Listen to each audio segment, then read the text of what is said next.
જી નમસ્કાર, હું ટીઆર જાદવ. અમારી ચેનલમાં ફરીથી એક નવા વિડીયોમાં તમારું સ્વાગત છે.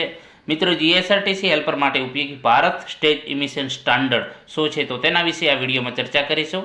તો ચાલો મિત્રો સ્ટાર્ટ કરીએ. ભારત સ્ટેજ એમિશન સ્ટાન્ડર્ડ તો ભારત સરકાર શ્રી દ્વારા રચાયેલ Bharat stage emission standard BSES હેઠળ આઈસી એન્જિનમાં સીઆઈ એન્જિન તથા એસઆઈ એન્જિનના ઇક્વિપમેન્ટ તથા મોટર વ્હીકલ દ્વારા વાતાવરણમાં છોડવામાં આવતા એર પોલ્યુટનને નિયંત્રણ રાખવામાં આવે છે, જેને ભારત સ્ટેજ તરીકે ઓળખવામાં આવે છે, જેને ટૂંકમાં BS દ્વારા દર્શાવવામાં આવે છે. BS1, BS2, BS3, BS4 દ્વારા દર્શાવવામાં આવે છે.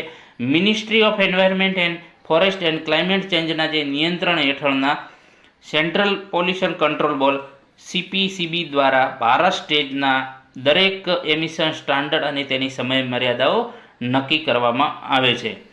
આ ભારતીય સ્ટાન્ડર્ડને યુરોપિયન યુનિયનના રેગ્યુલેશન ઓથોરિટી યુરોના સ્ટાન્ડર્ડ મુજબ 2000 વર્ષથી અમલમાં મૂકવામાં આવેલ છે.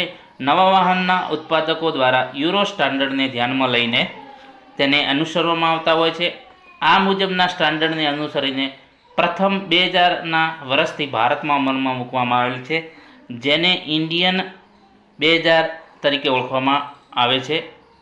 ઇન્ડિયા 2000 તરીકે ઓળખવામાં આવતું હતું. અને ત્યારબાદ 2001ના વર્ષમાં યુરો 2 સ્ટાન્ડર્ડને 2001ના યુરો 2 સ્ટાન્ડર્ડને અનુસરતું ભારત સ્ટેજ 2 NCR એટલે કે નેશનલ કેપિટલ રિજિયન દિલ્હીમાં તથા એપ્રિલ 2003ના વર્ષથી NCR અને દેશના મુખ્ય 13 શહેરો તથા એપ્રિલ 2005ના વર્ષથી સમગ્ર દેશમાં અમલી બનાવવામાં આવેલ. ત્યારબાદ યુરો 3 સ્ટાન્ડર્ડને અનુસરતું BS3 એપ્રિલ 2005થી NCR તથા ભારતના મુખ્ય 13 શહેરોમાં અને એપ્રિલ 2010થી સમગ્ર ભારતમાં અમલી બનાવવામાં આવેલ.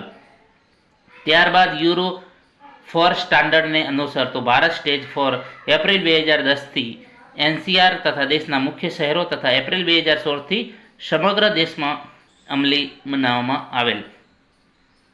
2019-20 યુરો સ્ટાન્ડર્ડને સ્કીપ કરવામાં આવેલું છે અને તેની જગ્યાએ BS6 જે એપ્રિલ 2020થી લાગુ કરવામાં આવેલું છે અને આજ સુધીમાં.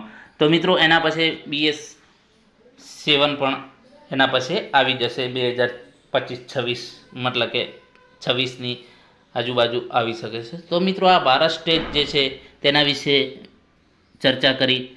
જો વિડીયો પસંદ આવે તો લાઇક, શેર અને મિત્રો ચેનલને સબસ્ક્રાઈબ કરવાનું ન ભૂલતા. Thank you for watching this video.